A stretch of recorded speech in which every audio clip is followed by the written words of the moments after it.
Hi, I'm Cindy Gay, and we are now live on today's Hangout.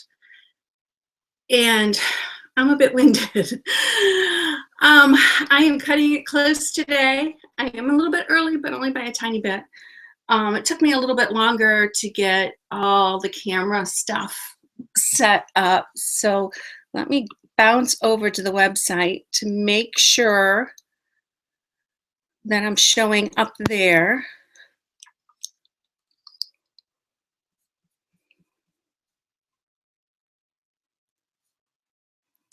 And my internet is very slow today, so this might not even work at all for all I know. We'll find out.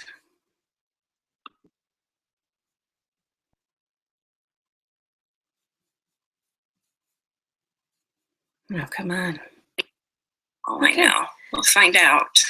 So it is showing up live on the website, so that's a good thing. So now let me get back to where I can see the status of stuff that's going on.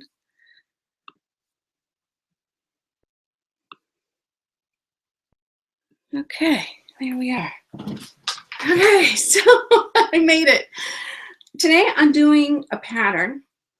Oh, I need to do a couple more things. Bear with me for just a minute. Today's little talk is going to be recorded by another camera, which I've been doing sort of all along.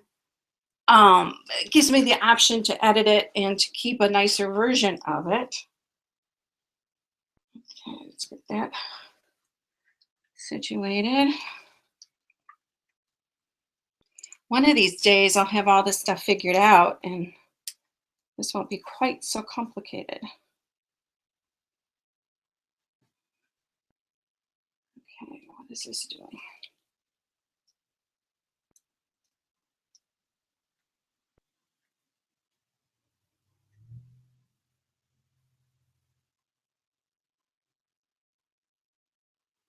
Okay, now that's recording sound. Turn the camera on, and hopefully I can hit that button. Oh, is that the right one? Shoot, which one is it? This is a bit like shooting in the dark. This is why these sessions are unpublished, so to speak. I'm doing them very quietly. Only a few people know about them. And the main reason is because of all these little technical glitches. Eventually I'll get it figured out. Okay. We got 3 minutes until 10 o'clock. I'll kind of give you a history of what I'm doing. This is a pattern that I'm drawing up for a friend of mine. She's actually the very first person I ever met in rug cooking. Her name was in Rug Cooking magazine in the Loop, and I called her and she invited me to their twice monthly meeting, and it's been almost 16 years and I'm still meeting with them. So this is for Liz, and she wants to use up her scraps. She's got a lot of scraps from a lot of old projects like we all do, and she wants to use them up. And she likes the look of the little circles. So I am doing a circle rug for her. I always start on paper, unless I'm doing a footstool. Then I'll start on paper and then move it to muslin so that I can see it in 3D and work with it that way. But if it's a rug, I start on paper. And part of the reason why I don't draw my own rugs, my own patterns, and I let Chris Miller do that out of Spruce Ridge Studio. She does a much better job than I ever would.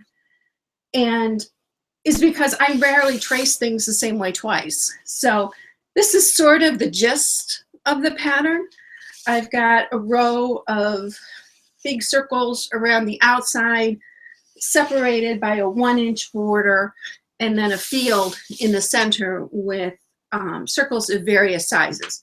I know that Liz is going to be using some small cuts because some of her older rugs were done done with smaller cuts. So some of these circles are smaller. When I design this for the public, I'll probably make the rug itself larger and make the circles larger so that you can hook them with a wider cut. Okay, so once you have the paper pattern, the problem becomes getting it to the backing. Do I have a piece of red dot sitting around that I haven't used yet? This is red dot, and it needs to be so thin that you can see the creases in your hands through it.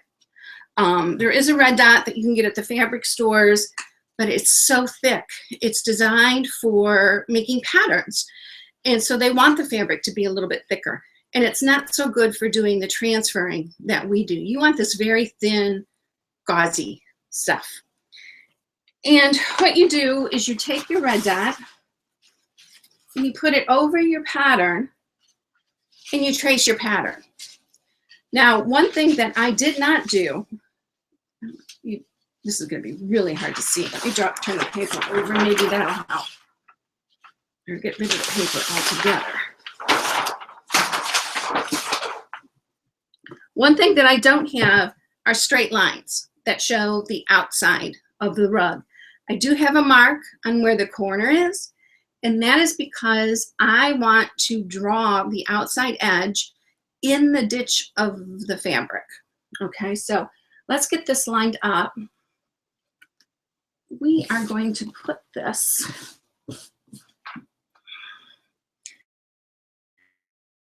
I marked the center of the red dot. If you can see that, a little bit of orange. And I marked the center of the backing. And I've got some lines on here that I was fiddling around with earlier. We may use those, we may not. But they're in pencil, so we can ignore them. I'm just going to stick a little bite in there with the pin so it keeps it roughly in the same position. Now, what happens with a lot of people is they try really hard to get the edges all straight and the whole bit, and you can drive yourself absolutely crazy. And quite frankly, if you're doing something in rug hooking and it's driving you crazy, chances are there's a simpler way, okay? And that simpler way is to simply bring this out like this. I'm going to put a dot here where that goes, and I don't have, so I'm going to do it in quadrants. Okay. Here's a corner, and there's a corner. And that dot bleeds through to the backing. You can see that a little bit. And all I worried about is that one quadrant. I didn't try to make everything all nice and even. I just got it squared up and just worried about that quadrant. Now I'm going to take a pencil. You can do this with a mechanical pencil. It's much more difficult. An old-fashioned regular pencil. A tip that I got this weekend from Chris Hornsby. Thank you, Chris, for letting me borrowing your pencil. Is she used an ebony pencil, a drawing pencil. I haven't gotten to upstairs to my art supply stash yet to look for those, but I know I have some. And that made a really nice line on the backing, and I think it's because the lead is very soft. Okay, so from here, I'm going to draw a straight line. Okay, to draw a straight line, you put the pencil into the ditch where you want to go.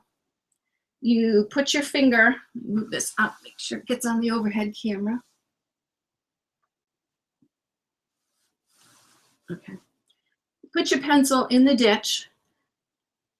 Put your finger here to balance, to anchor the fabric. Point the pencil in the direction you want to go. You're using slight downward pressure, and you simply drag it.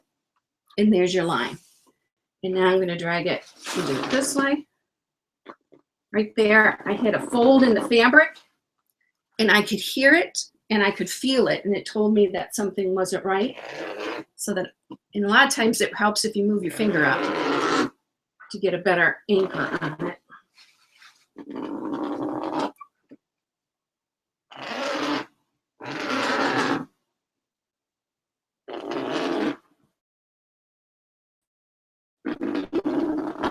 Okay.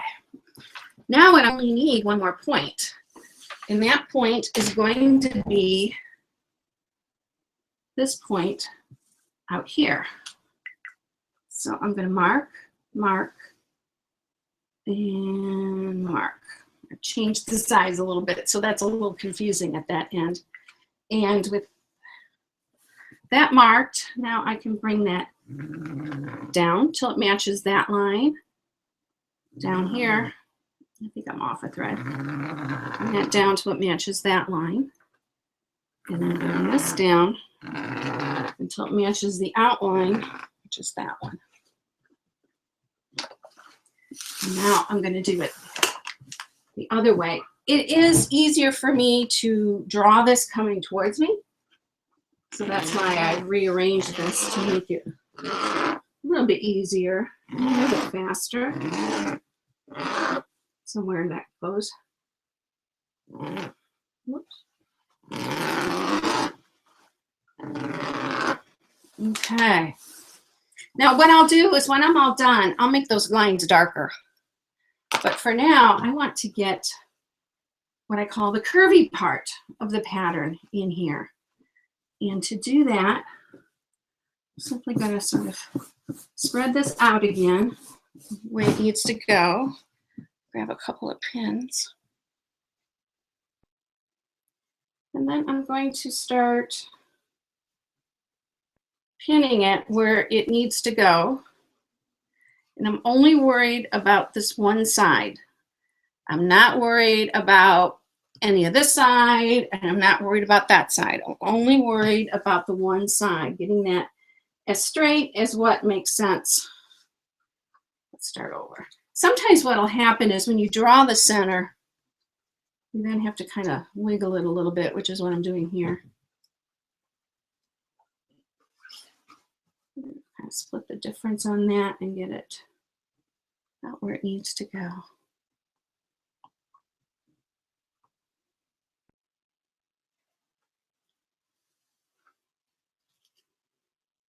Now those lines that we drew for the outside, if when we're all said and done, they don't quite work out, we will redraw those.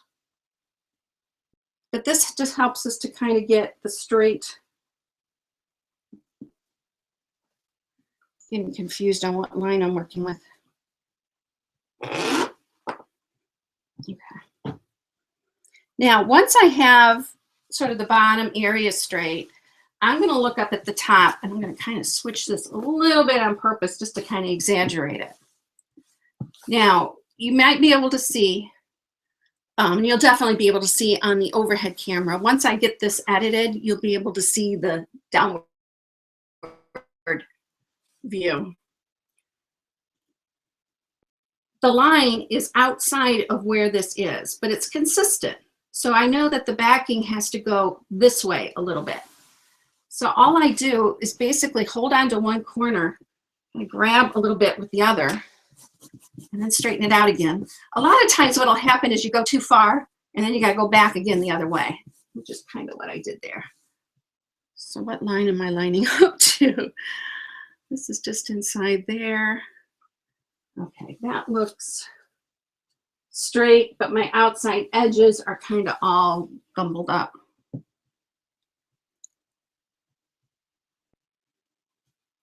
Okay, so now that's straight. Now what I would do, put a couple more pins, which are not here anymore because I'm working on some upholstery for the studio, so it's not here. Now what I'll do is take a good Sharpie marker. These might not be the best because I've been using them earlier today.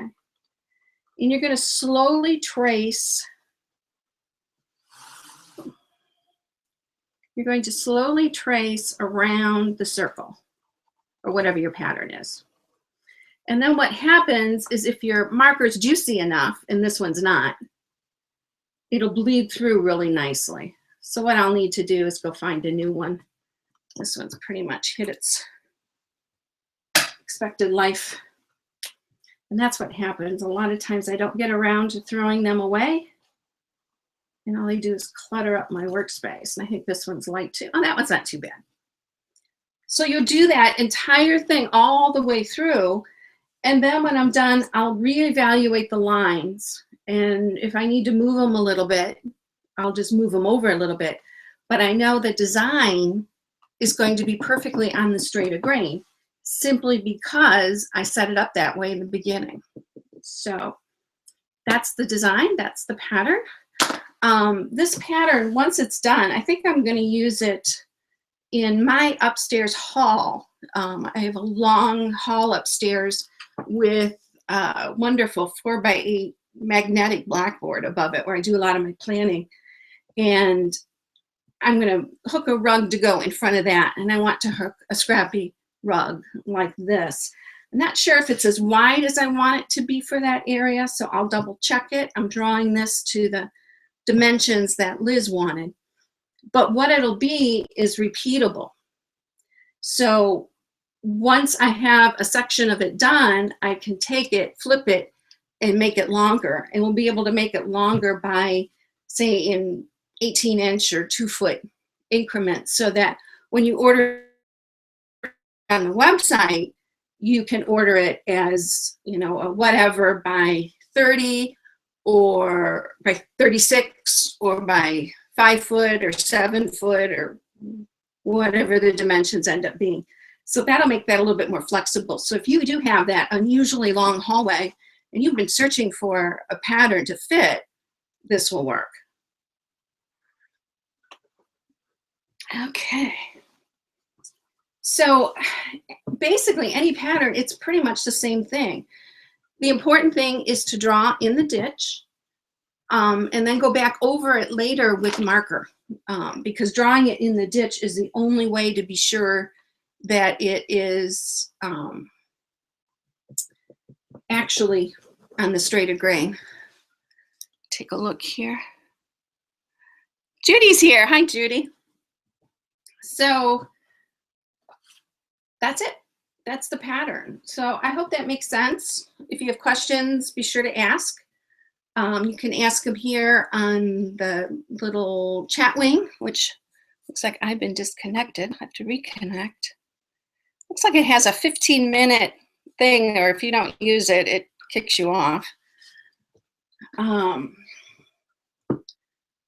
that's it. So now what I'm going to do, I am going to switch the camera over and go back to hooking. So give me a minute. This might be a little dicey because everything is in the wrong position right now. Move my cutter out of the way so it's not the main thing in the view. I think that's about where I had that yesterday. There's a light so you can see what's going on. And I'll move the camera behind me. When I'm hooking a line like this, it's a little bit like hooking in a cage because I have to crawl around all this equipment. So it gets a little dicey. Let's see how that lights up. Just in case something good happens today.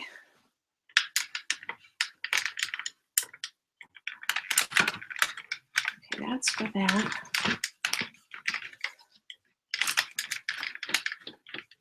That goes down. And then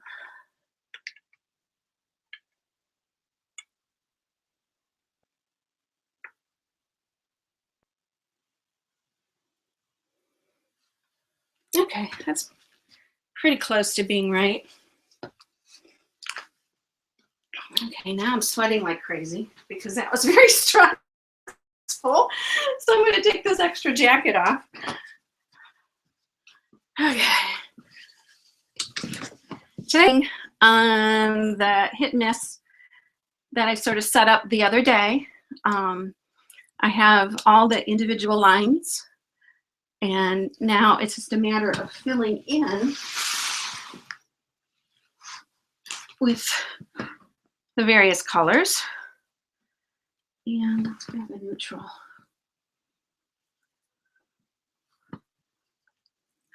what works on hit and miss, I think, is better than using just what you have in the center of the rug, is to use everything. If you haven't used purple, use purple. If you haven't used orange, who cares? Use orange. It gives it sort of an older look because it looks less polished. I've seen hit and miss, particularly on my footstools, where people have only used the wool that they used in the center of the rug. And it makes the simple hit and miss look very formal, which I was surprised when I saw it. Because I always think of hit and miss as sort of a informal look rather than a polished formal one.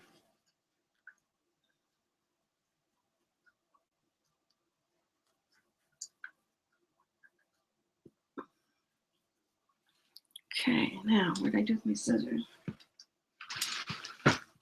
They were here earlier, but I moved this around. Oh, there they are.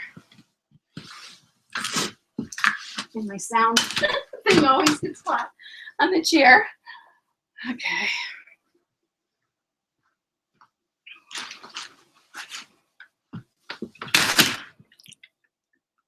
Okay, I probably knocked that camera completely out of view.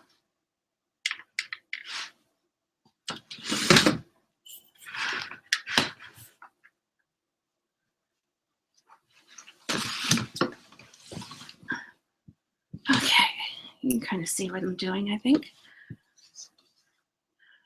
Okay, where was I? On the beige.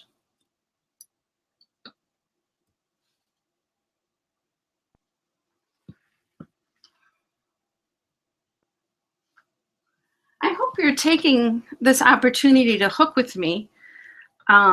This is sort of started out as a way of forcing me to sit down every day and to hook, but it's also working to get me very comfortable with the technology. One thing I've been saying forever, is that I'm going to shoot instructional rug hooking videos and have them on my website. Well, I keep getting tied up in the technology. So like anything, in order to get better at something, you just have to do it. So that's what this is an attempt for. If I talk about something that makes a good lesson, I am going to edit it up and make it a cleaner video with just that lesson. I've got one with the third or fourth day I did hit and miss, which was 2 or 3 days ago.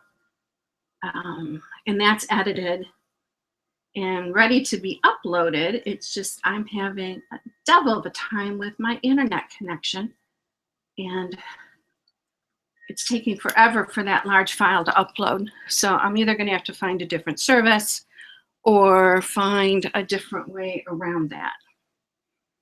Okay. Back in just a second. That stupid thing in my pocket.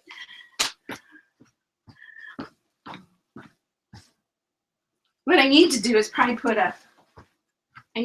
like a strap on the sound, because I know the sound through my computer for these Hangouts isn't the greatest. So I'm recording, or hopefully I'm recording.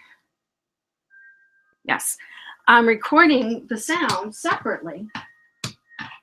And what that'll do is allow me to lay it onto the video and have better sound when I edit up the final version.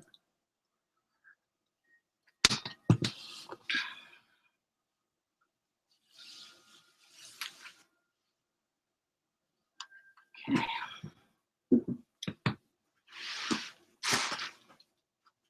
There's a gray. I avoid gray like crazy. I don't know why, but it tends to suck the color out of things. So it's hard to, I find it very hard to use. A lot of beginners will use gray for a couple different reasons. Either they see a picture on the internet, and depending on the photography, a lot of times a blue looks gray, and so they think it was hooked in gray, so they want to hook it in gray. And gray tends to suck the color right out. Oh, I'm having a terrible time with this row of hooking, and I don't have my glasses and I can't really see. Hold on a minute. That's unexpected. That was bound to happen at some point.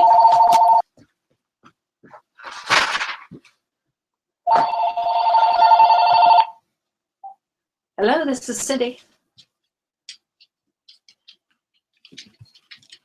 Okay, 3-second rule. If you don't talk to me within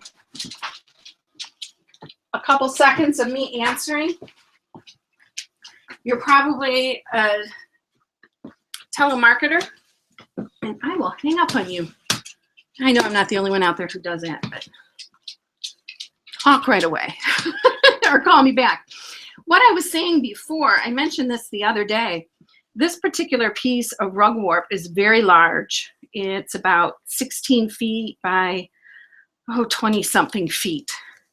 And this little part here, which is sort of the halfway point between the salvages, and it runs the entire length of the rug, the threads are unusually close together. They're very, very tight. So there's no air in there, you can't see. So I really have to kind of dig to get my hook into that area. Luckily, it's just that one spot on the rug, and it's worth it not to have a seam. I did research on seaming rugs when I started this. It took me a long time to decide to do a room size rug. It was something that was playing around in the back of my mind. Didn't have a specific design in mind. And I just wanted to know if it was feasible. So I talked, one advantage of being in Teacher's Workshop is that you can ask a lot of the other teachers questions. And so I asked quite a few different teachers who I know had hooked room size rug and was living with them. How are they holding up? What would you have done different? Any advice? And they hold up beautifully. Even if they get excessive traffic. The only thing I've noticed, particularly looking at larger antique rugs that had been pieced, is that no matter how skillfully the two pieces have been joined, that seam always telegraphs through the loops, and eventually, due to the way the rug wears, you see that seam. There's just no way around it. So I knew I didn't want to have a seam. So I searched around for a supplier who could sell me a super wide piece of wool. Well, I found them, and I had to go through the rigmarole. I had to have a vendor's license, and I had to open an account, and then I found out there was a minimum order. I had to order a roll of this stuff. Well, not only did I not have room to store it, in a million lifetimes, I never would have used or sold that much large backing. So finally she says, you know, I think there might be a remnant out there. Well, remnant sounded like a good word to me, and I was just worried it was going to be too small. So she comes back on the phone and she tells me that it was 18 2/3 yards wide, or 18 3/4 yards wide. Well, definitely not too small. Okay, I'll order it. I'd figure out I'd somehow liquidate the rest of it somehow. And I did. I mean, once my guild found out that I had ordered it, you know, a lot of people had, you know, sort of asked for some before it even came, that type of thing. And so that worked out really good. But it arrived, I got a phone call back saying, oh, we can't send it UPS. We have to send it by semi. And she had to get my permission for that because that raised of course, the shipping quite a bit.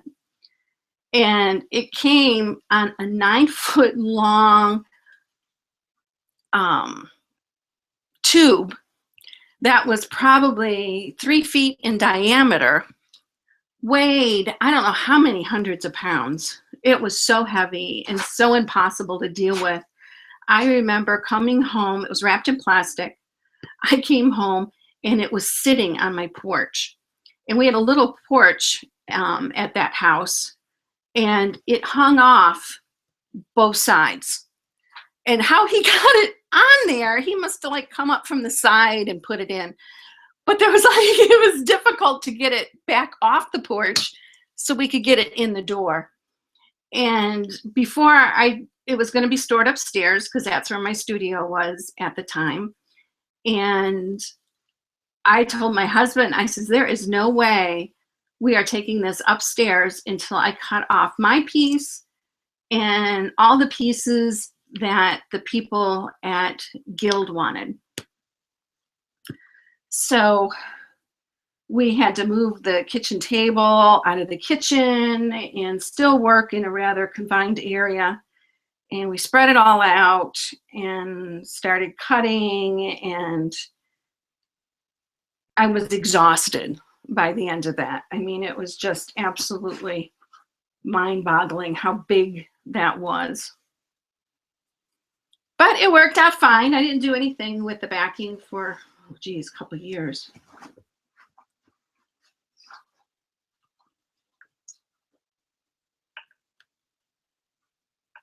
And I did eventually liquidate all of it. Of course, my oldest cat thought it was the elevator to the top shelf of the wool rack. So she would get a running start and run all the way up to the top of the wool rack using the bolt of rugwarp as her ladder. So she got a lot of use out of it. Someday, somehow, when I get the ambition and the excess cash, I would like to order another big bolt of that just to have it, you know, for everybody who wants to make, you know, a room size rug, because piecing it together is just miserable. I did see, now one way I did see a rug successfully pieced, it might have been Chris McDermott's rug, or it just might have reminded me of her. She's got a braiding book out that is one of the best braiding books out there, in my opinion. Chris is also one of the best roommates. I had a ball with her in Texas. She was my roommate there. Had a lot of fun. And it was big sections of rug joined together by braiding.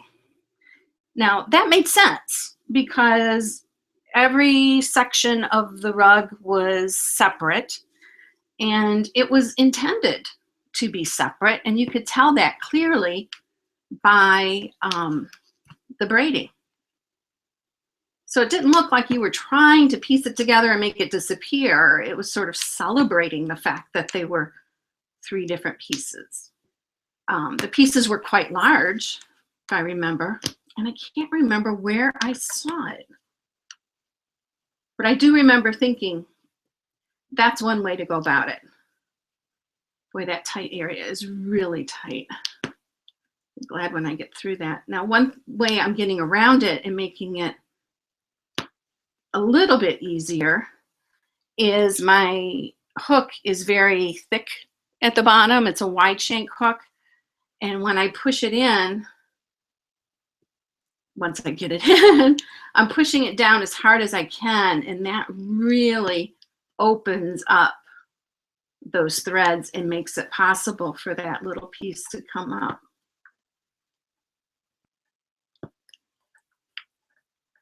I twisted a loop there. I'm not going to worry about it.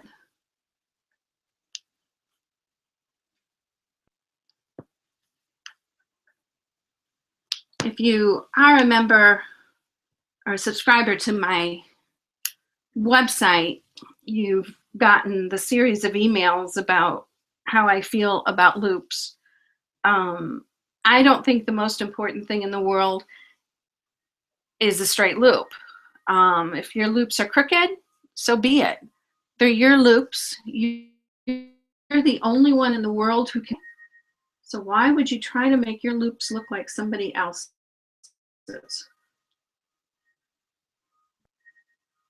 And life's too short to be worried about perfect loops.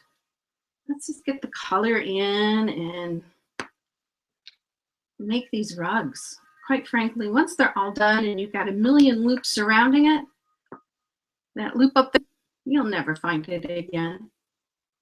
It's not going to detract from the look. And if that's important to someone and you like making sure your loops are perfect, then by all means, make sure your loops are perfect. The important thing is figure out what's important to you and concentrate on that and forget about the rest.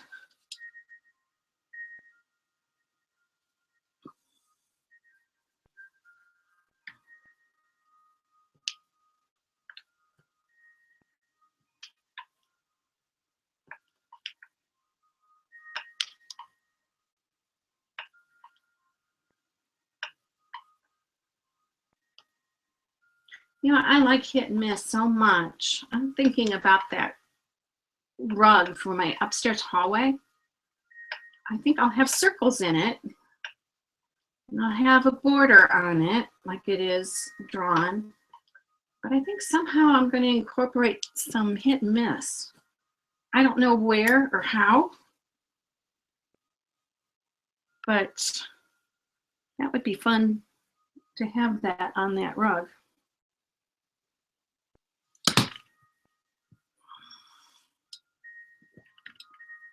A lot of stuff that's the same value. Let's get something in that's a little bit different.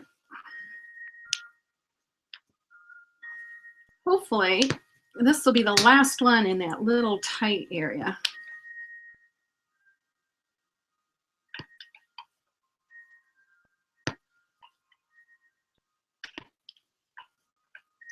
So it's one of those prices you pay for the backing being so wide, and I can certainly live with a few loops, struggling with the few loops to get it in just right. I started this little white piece a little bit higher, and then I'm just going to take this darker piece and just go around it, which will make the hit and miss lines a little bit crooked, like loops there. I'm not going to worry about those. Ended that too soon, but I've got another piece of that same wool. And I'll just bring that up to here.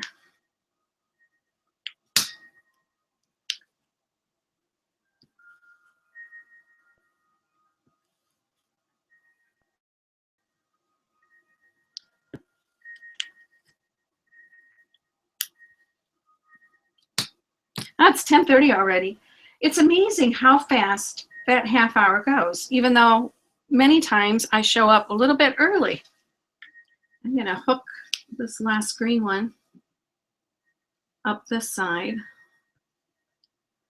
And then I think I'll sign off and take a look upstairs, do some measuring. Well, I've still got it on my brain. And I'll finish drawing Liz's pattern up. And I will figure out what I'm going to do upstairs for that pattern.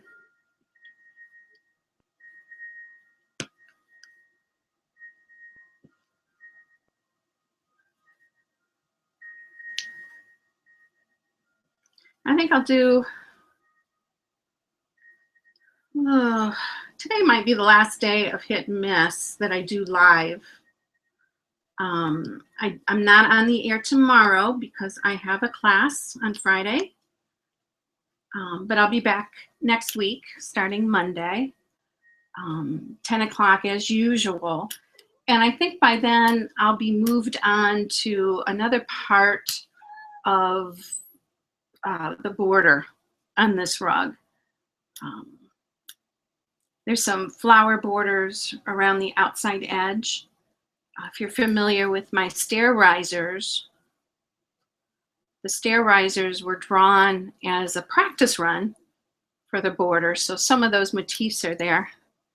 And some of them I'm so familiar with that I am just not even drawing them on. I'm hooking them freehand because I've hooked that design so many times and I'm very familiar with it.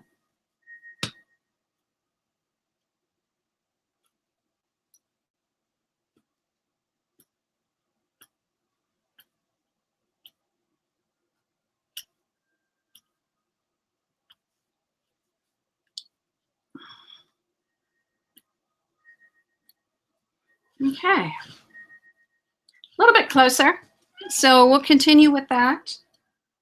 I'll continue with that over the weekend and a little bit on Friday. I'm going to be hooking on Friday afternoons. I'm really excited about this with my class. The class that's coming in the morning is invited back in the afternoon at no charge. I'll be sitting down and hooking, and they'll be hooking with me, which will be fun, I think, for all of us. Once I knew that my Friday afternoon class, I wasn't going to need a Friday afternoon class, I knew that I wanted to get some more hooking done. One way to do that was to hook in that afternoon. Since I had the day dedicated to rug hooking, what better way than to just continue and get that done? So that's what I'll be doing on Friday afternoon with my studio students. So Judy, I'll see you there, and I'll talk to everybody later. I'll see you on Monday. Thanks for stopping by.